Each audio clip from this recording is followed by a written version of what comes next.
सर्दी और सुस्ती दोनों साथ साथ, बट डोंट वरी गाइस, आज मैं आपको बताऊंगी अपनी full day winter productive routine. इंशाल्लाह ताला कि अगर आपकी लाइफ में थोड़े से अप्स एंड डाउन्स आ जाते हैं, रात को आप सो नहीं पाते हो, आपकी तबीयत खराब है, फिर भी आपने अपने रूटीन को स्मार्टली किस तरह से मैनेज करना है बगैर थके हुए, इससे ना सिर्फ आपके घर के काम मैनेज हो जाएंगे बल्कि आप खुद भी फ्रेश और टेंशन फ्री रहोगे। अस्सलाम वालेकुम जी, I hope you guys are doing really well and welcome back to my channel.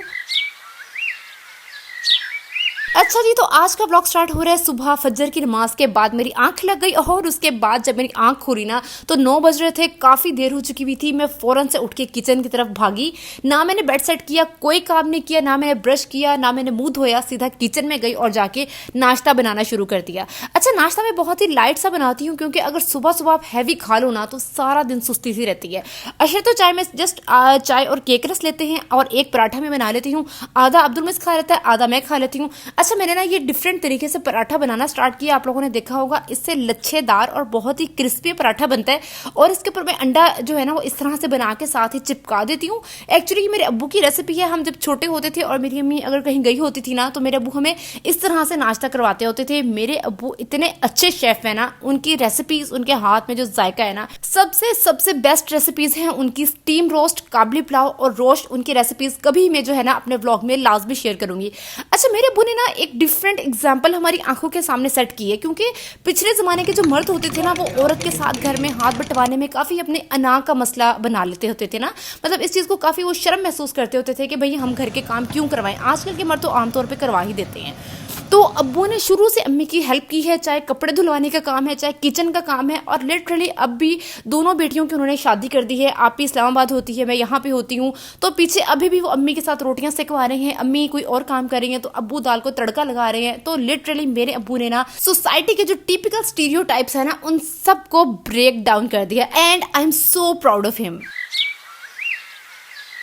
अच्छा, तो खैर ब्लॉग की तरफ वापस आते हैं। मैंने फटाफट से नाश्ता किया और नाश्ते के बाद फिर मैंने अपना जो 20 मिनट वाला रूल होता है ना कि उस 20 मिनट्स के अंदर मैंने जो है वो बेड साफ करना है, चीज़ें उठा के जगह पे रखनी है, किचन काउंटर टॉप्स वगैरह को क्लीन करना है, ये सब काम खत्म किया। आटे को पानी में मल के रखा और इसके साथ ही इस टाइम 10-11 बज रहे थे। मैंने सोचा कि फटाफट से मशीन में कपड़े डाल आती हूँ क्योंकि मैं 11:30 तक कपड़े फुलाऊंगी। उसके बाद ही फिर आजकल धूप इतनी हल्की होती है कि 3 बजे के बाद ही धूप चली जाती है, तो तब तक कपड़े खुश्क हो जाएंगे, वरना अगर अगले दिन तक चला जाता है ना तो फिर काम बहुत ज्यादा लंबा हो जाता है। उसके बाद वापस आई और आके आटे को कंप्लीट किया।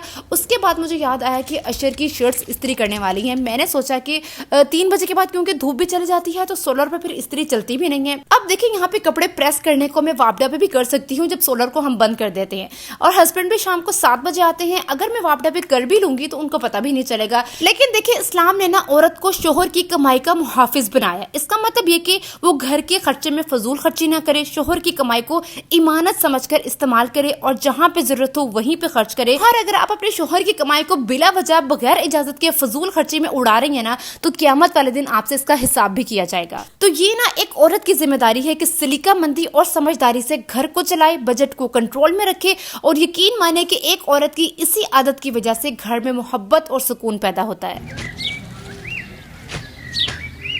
अच्छा, अभी मैं बजट की बात कर रही थी ना तो साथ ही मैंने सोचा कि आपके साथ ना अपना विंटर्स का छोटा सा शॉपिंग हॉल शेयर कर लेती हूँ। सबसे पहले मैंने खाड़ी से ये कॉटन की शर्ट बाय की है, बहुत ही खूबसूरत शर्ट है, अप टू 50% ऑफ से मैंने बाय की है। 1700 की ड्रॉप शोल्डर शर्ट है, बहुत ही ढीली ढाली बैगी स्टाइल में। अच्छा भाई, मैं तो सेल से चीजें खरीदती हूँ 50% ऑफ से, 60% ऑफ से, जहाँ पे मुझे अच्छी खासी सेविंग हो रही होती है और ये बात बताने में मुझे कोई शर्म महसूस नहीं होती है। मैं पूरे फख्र से अपने पहले भी ब्लॉग्स में बता चुकी हूँ। अच्छा, इसके साथ ही मैंने सेपरेट ट्राउजर लिया है, खाड़ी सही कैम्ब्रिक का ये ट्राउजर है। आप लोग यकीन करोगे, बल्कि आप लोग खुद भी मार्केट जाते रहते हो, अनस्टिच ट्राउजर का कपड़ा 900 का मिलता है और ये ट्राउजर मुझे सिला सिलाया मिला है ओनली 1000 रुपीज में। इतना हाई क्वालिटी कैम्ब्रिक का ये ट्राउजर है ना, इतना सॉफ्ट सा, I can't believe guys, up to 60% of से मुझे इतना सस्ता ये ट्राउजर मिल गया और इसको ना मैं अपने 5-6 ड्रेसेस के साथ आसानी से चला सकती हूँ। अच्छा, इसके बाद मैंने अब्दुल मिस की स्वेट शर्ट बाय की है, हॉप स्कॉच पे सेल लगी हुई थी। इनके लास्ट ईयर का जो विंटर का स्टॉक है ना, वहां से मैंने स्वेटशर्ट बाय की है, डार्क कलर की ली है ताकि बच्चे कपड़े बहुत जल्दी गंदे करते हैं ना, तो जो लाइट कलर के ड्रेसेस हैं उन पे स्टेन्स लग जाते हैं और फिर वो निशान जाते भी नहीं है। इसके ऊपर ये ट्रेन बनी हुई है, ये ट्रेन जो है बेसिकली स्टिकर नहीं लगा हुआ है, ये एम्ब्रॉयडरी हुई हुई है ताकि मैं जितना मर्जी इसको धो लूंगी ना तो वो स्टिकर जो है वो क्रैक होने लग जाता है और शर्ट की सारी लुक खराब हो जाती है। तो ये मैंने ऑलमोस्ट 1700 की ली है सेल से, बहुत ही कोजी है, वार्म है, अंदर फ्लीस लगा हुआ है, एकदम परफेक्ट है। अच्छा, आज मैं इतनी ज्यादा खुश थी ना क्योंकि अब्दुल मुइज़ के स्नीकर्स जो मैंने लास्ट ईयर लिए थे वो इस साल भी इसको पूरे आ गए। How is it possible man, क्योंकि अब्दुल मुइज़ का पाँव ना बड़ा है, इसकी उम्र के बच्चों को जो जूते आते हैं ना इसको हमेशा उनसे 1 या 2 नंबर बड़ा आता है।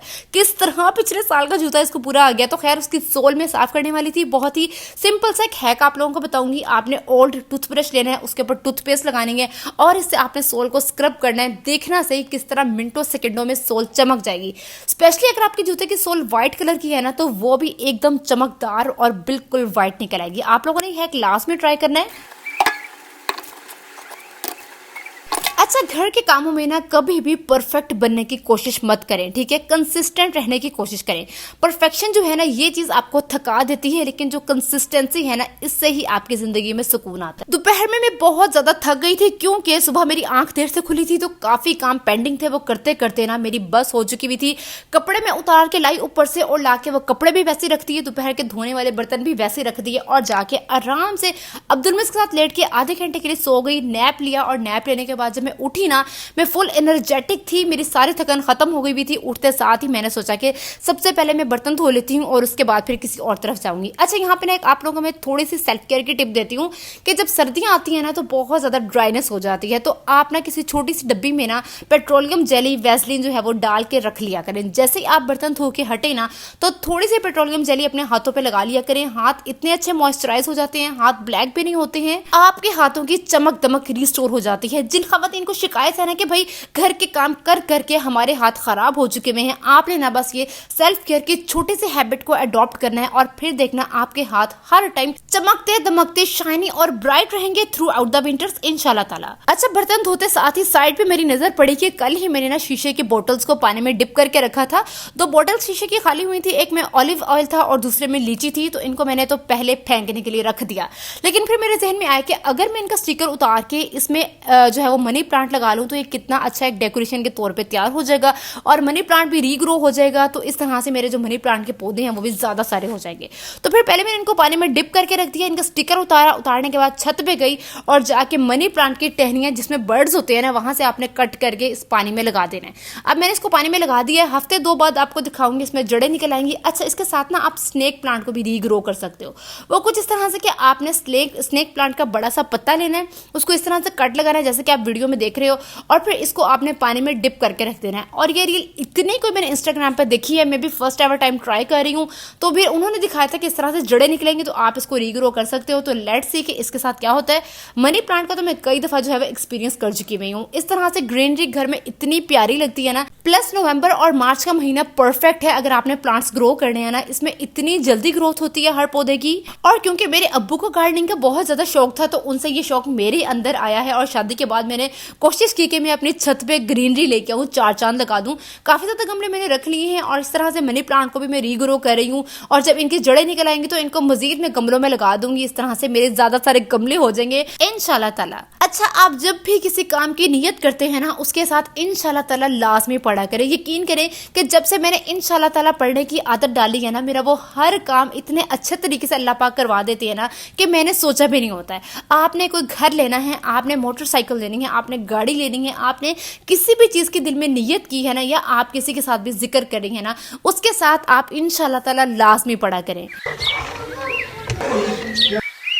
दोपहर में बनाए थे गोभी आलू, रात में वो खाने का बिल्कुल भी दिल नहीं कर रहा था। मैंने सोचा कि फटाफट से सिंपल और बेसिक रेसिपी से स्पैगेटी बना लेती हूँ। अच्छा, अगर मैं जल्दी भी स्पैगेटी बॉईल कर लूँ ना तो इसको ठंडे पानी से वॉश करके ना हल्का सा ऑयल लगा देती हूँ, क्योंकि अगर आप ना इस तरह से करो ना स्पैगेटी पड़े पड़े चिपक जाते हैं और जब इसको आप मिक्स करते हो ना तो इनका हलवा बन जाता है। तो इससे पहले आप ऑयल लगा दिया करो, इस तरह से ये निखरे निखरे और अलहदा अलहदा रहते हैं। अच्छा, रात को जब मैं थकन के मारे बैठी ना, तो जैसे ही मैंने YouTube स्टूडियो खोला, सबसे पहले ये कमेंट मेरे सामने आया। लिटरली गाइस, मैं कैसे आप सबका शुक्रिया अदा करूं, इतना प्यार आप लोग दिखाते हो भाई। आप लोग कमेंट्स किया करो ना, आप लोगों के कमेंट से ही तो मुझे मोटिवेशन मिलती है। Thank you so much guys, क्योंकि सारे दिन की रूटीन को मैनेज करना और उसके साथ साथ व्लॉग्स बनाना, एडिटिंग करना, वॉइस ओवर करना, अपलोडिंग करना, थंबनेल बनाना इतना मुश्किल और हेक्टिक हो जाता है ना।